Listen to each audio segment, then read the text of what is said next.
এবারে ডেকে নেব রাজশাহীর একজন প্রতিযোগীকে। রাজশাহী থেকে এসেছে নাজিফা তাসনিম আরোয়া।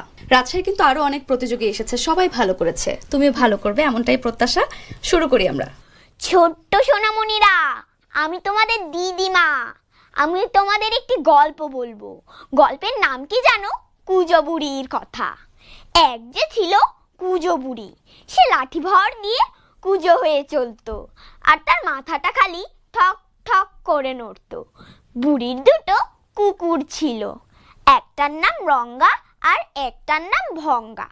বুড়ি যাবে নাতনির বাড়ি, তাই কুকুর দুটোকে বললে, তোরা যেন বাড়ি থাকিস, কোথাও চুলি টুলি যাসনি।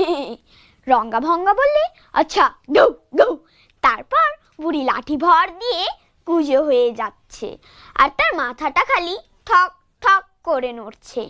এমনি করে সে খানিক দূর গেল।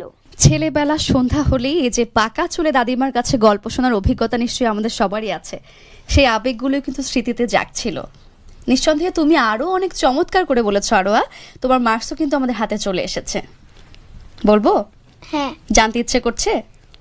তুমি পেয়েছো 87.33। ঠিক আছে আরোয়া।